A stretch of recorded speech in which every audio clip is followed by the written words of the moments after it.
Anda masih bersama kami di Debat pertama Calon Presiden 2024.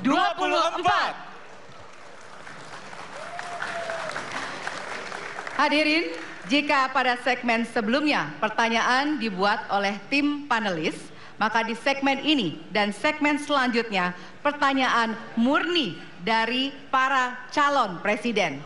Jawaban pertanyaan akan ditanggapi oleh capres penanya untuk kemudian direspon kembali oleh calon presiden yang menjawab. Sebelumnya, kita undang kembali seluruh calon presiden untuk naik ke atas panggung. Kami persilakan Bapak untuk menuju ke panggung utama. Ya, dan untuk segmen ini, kesempatan pertama akan diberikan kepada calon presiden nomor urut 1 untuk bertanya kepada calon presiden nomor urut 2. Dan waktu Bapak 1 menit dimulai dari sekarang. Terima kasih.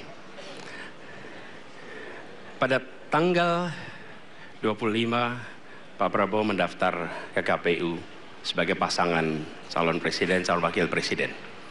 Sesudah keputusan MK. Dan kemudian di MK dibentuk MK yang hasilnya mengatakan bahwa terjadi pelanggaran etika berat yang menyebabkan keputusan yang dibuat oleh MK secara etika bermasalah.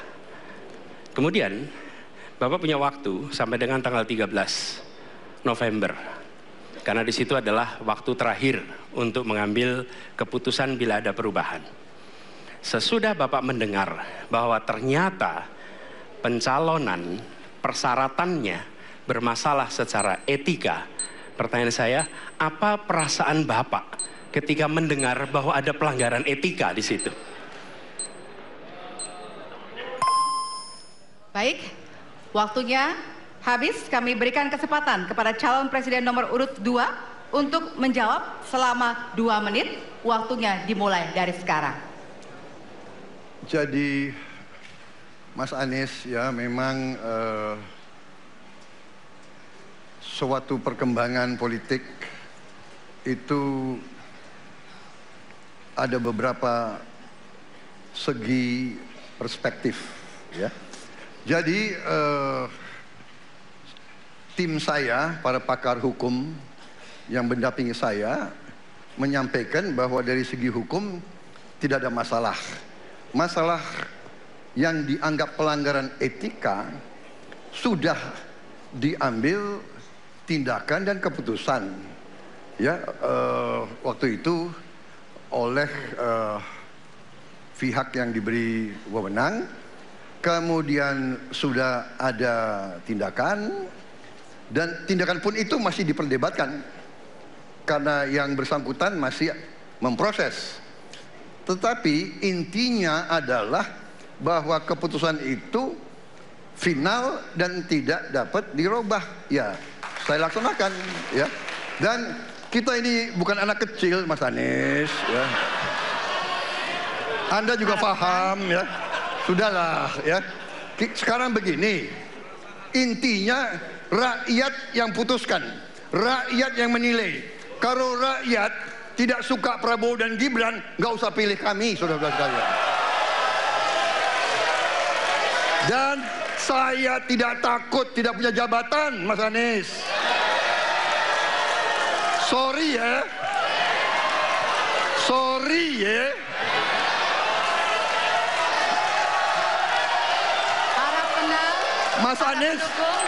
Mas Anies, saya tidak punya apa-apa. Saya sudah siap mati untuk negara ini. Baik, waktu Anda habis Bapak, dan selanjutnya kami persilakan kepada calon presiden nomor urut 1 untuk menanggapi jawaban dari calon presiden nomor urut 2. Waktu Bapak 1 menit, dimulai dari sekarang. Fenomena ordal ini menyebalkan. Di seluruh Indonesia kita menghadapi fenomena ordal. Mau ikut kesebelasan ada ordalnya, mau masuk jadi guru ordal, mau daftar sekolah ada ordal, mau dapat tiket untuk konser ada ordal di mana-mana yang membuat meritokratik nggak berjalan, yang membuat etika luntur. Dan ketika fenomena ordal itu bukan hanya di masyarakat, tapi di proses yang paling puncak terjadi ordal, maka rakyat kebanyakan, dan ini saya rasakan beberapa waktu yang lalu, beberapa orang guru berjumpa dengan saya dan mereka mengatakan, Pak, di tempat kami pengangkatan guru-guru itu mendasarkan ordal. Kalau tidak ada ordal, nggak bisa jadi guru, nggak bisa diangkat. Lalu apa jawabannya? Atasan saya bilang, wong yang di Jakarta aja pakai ordal, kenapa kita di bawah tidak boleh pakai ordal? Negeri ini rusak apabila tatanan Waktunya itu hilang. Habis. Ya.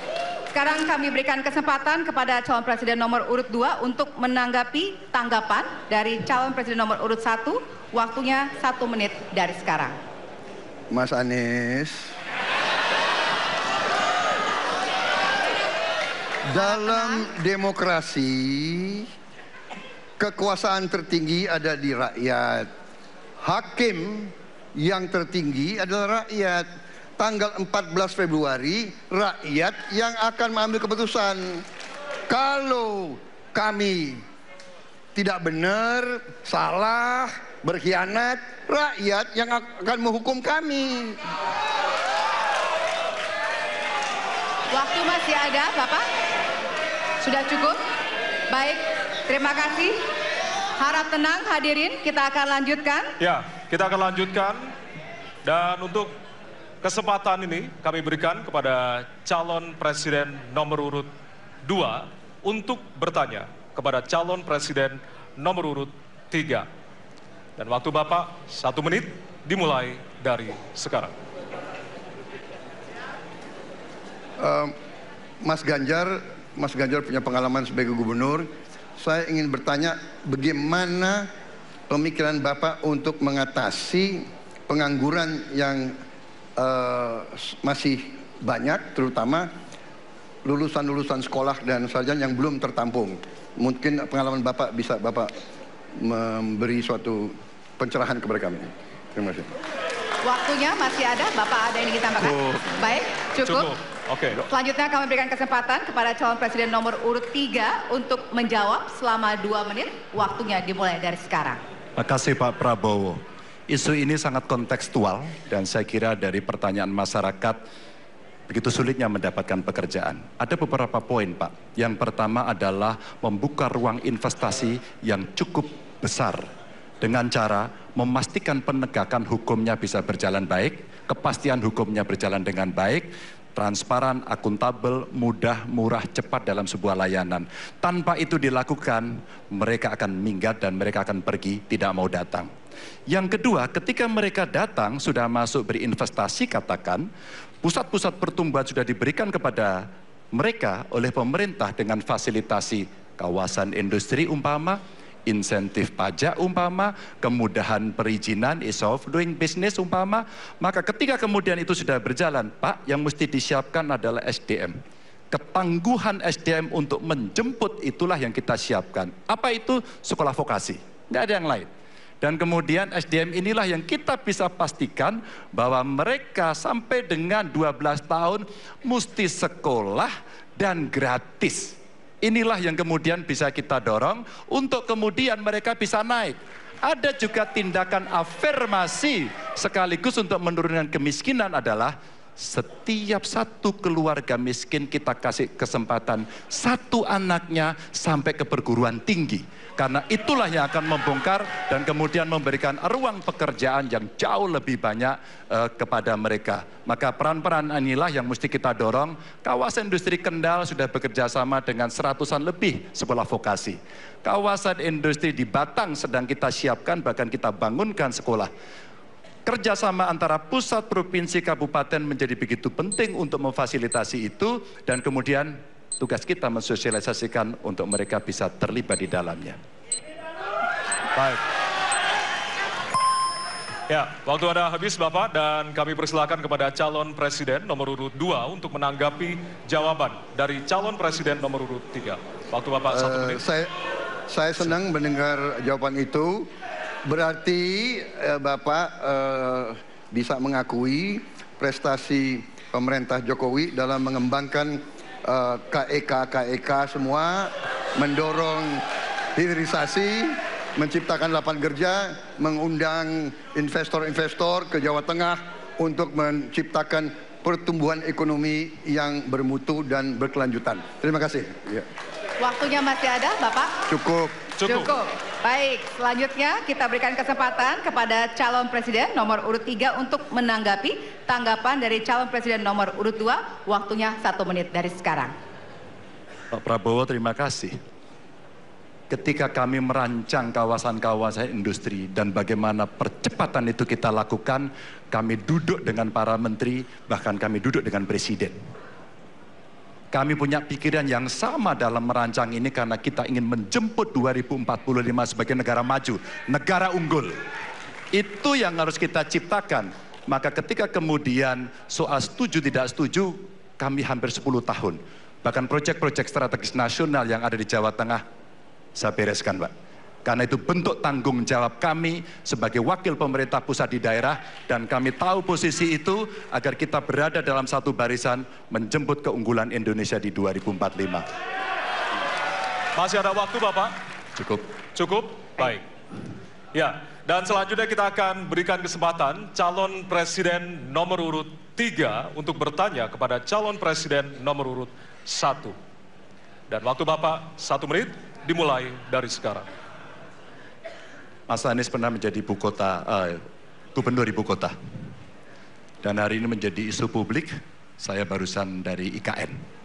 Mas Anies, dengan berbagai kondisi yang ada di Jakarta, traffic jam, orang bermigrasi, bagaimana polusi yang terjadi, saya pengen dapat statement yang clear dari Mas Anies. Apa pendapat Mas Anies ketika kemudian Indonesia sentris itu ingin dibangun, mimpi besar anak bangsa sejak presiden sebelumnya ingin dibangun untuk memindahkan ibu kota dari Jakarta ke IKN. Silakan. Baik, waktunya masih ada, Bapak? Cukup. Baik, terima kasih. Kemudian kami silakan calon presiden nomor urut 1 untuk memberikan jawaban selama 2 menit dimulai dari sekarang. Kalau ada masalah jangan ditinggalkan, diselesaikan. Itu filosofi nomor 1. Jadi ketika di Jakarta menghadapi masalah, maka masalah lingkungan hidup, masalah lalu lintas, kepadatan penduduk, ini harus diselesaikan. Ditinggalkan tidak kemudian membuat otomatis selesai. Justru ini yang harus dibereskan. Kalau kami melihat, begitu kita bicara lalu lintas, kontribusi aparat sipil negara di dalam kemacetan itu hanya 4-7%. Jadi nggak akan mengurangi kemacetan di sini. Yang kedua, soal lingkungan hidup. Kalau yang pindah itu pemerintah, bisnis, keluarga masih tetap di sini, masih tetap ada masalah. Karena itu kami berpandangan, masalah yang di Jakarta harus diselesaikan dengan transportasi umum yang dibangun. Kemudian yang kedua, menambah taman yang dibangun, transportasi umum berbasis elektrik. Dan itu semua dikerjakan untuk membuat Jakarta menjadi kota yang nyaman, aman, kota yang membuat kita bisa hidup dengan sehat. Itu terkait dengan Jakarta. Jadi, jangan kita meniru pemerintah Belanda. Mereka punya kota tua. Ketika kota tua turun permukaan, mereka pindah ke selatan, bikin di sekitar Monas. Ditinggalkan, masalah tidak diselesaikan. Kita harus menghadapi masalah dengan menyelesaikan. Lalu yang kedua, terkait dengan IKN. Ketika kita memiliki masalah yang masih urgen di depan mata kita, di Kalimantan sendiri, kebutuhan untuk membangun sekolah yang rusak sangat banyak. Membangun kereta api atau jalur tol antar kota di Kalimantan itu urgen. Yang merasakan dari uang itu siapa? Rakyat. Sementara yang kita kerjakan hanya membangun tempat untuk aparat sipil negara bekerja, bukan untuk rakyat dan bukan pusat perekonomian. Baik. Ya, waktu Anda habis dan kami persilakan kepada calon presiden nomor urut 3 untuk menanggapi jawaban dari calon presiden nomor urut 1. Waktu Bapak 1 menit, disilakan. Apakah boleh saya simpulkan kalau begitu Mas Anies dalam posisi yang oposisi terhadap beberapa kebijakan termasuk IKN menolak IKN dilanjutkan? Terima kasih. Cukup Bapak? Cukup. Baik. Baik, selanjutnya kami berikan kesempatan kepada calon presiden nomor urut 1 untuk menanggapi tanggapan dari calon presiden nomor urut 3. Waktunya 1 menit dari sekarang. Inilah salah satu contoh produk hukum yang tidak melewati proses dialog publik yang lengkap.